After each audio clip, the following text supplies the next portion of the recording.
இன்றைய இறைவார்த்தை சீராக்கின் ஞான நூலில் இருந்து வாசகம். இறைவாக்கினர் எலியா நெருப்பு போல் எழுந்தார். தீவட்டி போல் அவருடைய சொல் பற்றி எரிந்தது. மக்கள் மீது பஞ்சம் வர செய்தார். தம் பற்றார்வத்தால் அவர்களை எண்ணிக்கையில் சிலராக்கினார். ஆண்டவருடைய சொல்லால் வானம் பொழிவதை நிறுத்தினார். மும்முறை நெருப்பு விழ செய்தார். எலியாவே, உம்முடைய வியத்தகு செயல்களில் நீர் எத்துணை மாட்சிக்கு உரியவர். உமக்கு இணையாய் யார் பெருமை பாராட்டக்கூடும்? தீச்சூறாவளியில் நெருப்பு குதிரைகள் பூட்டிய தேரில் நீர் எடுத்துக் கொள்ளப்பட்டீர். ஆண்டவருடைய சினம் சீற்றமாய் மாறும் முன் அதை தணிப்பதற்கும் தந்தையின் உள்ளத்தை மகனை நோக்கி திருப்புவதற்கும் யாக்கோபின் குலங்களை மீண்டும் நிலை நிறுத்துவதற்கும் குறித்த காலங்களில் நீர் கடிந்து கொள்வீர் என்று எழுதப்பட்டுள்ளது.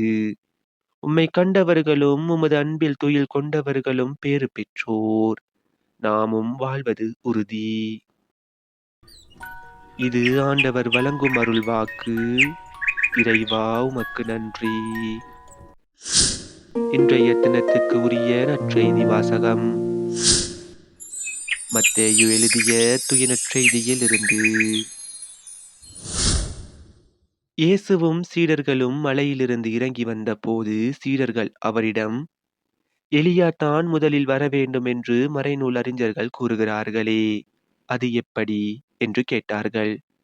அவர் மறுமொழியாக, எலியா வந்து எல்லாவற்றையும் சீர்படுத்தப் போகிறார் என்று கூறுவது உண்மையே.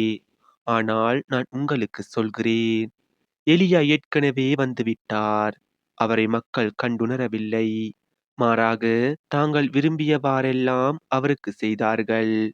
அவ்வாறே மானிட மகனையும் அவர்கள் துன்புறுத்துவார்கள் என்றார். திருமுழுக்கு யோவானை பற்றியே அவர் தங்களோடு பேசினார் என்பதை அப்பொழுது சீடர்கள் புரிந்து கொண்டார்கள். இது நம் கிறிஸ்து இயேசு வழங்கும் வாழ்வு தரும் நற்செய்தி.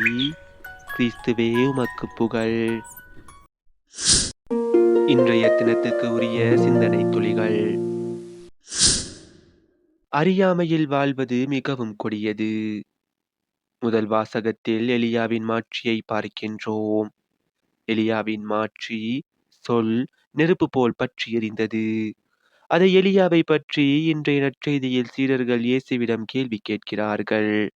ஆனால் அவர்கள் அறியாமையில் அதை கேட்டார்கள் என்று நம் இயேசுவுக்கு நன்கு தெரியும். இருந்தாலும் இயேசு அவர்களை புரிந்து கொண்டு அவர்களுக்கு யோவான் தான் எலியா என்று சொல்லாமல் சொல்லிவிட்டார்.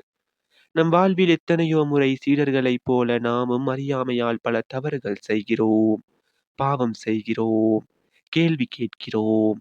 இருந்தும் கடவுள் நம்மை மன்னித்து நம்மை புரிந்து கொண்டு வழி நடத்துகின்றார்.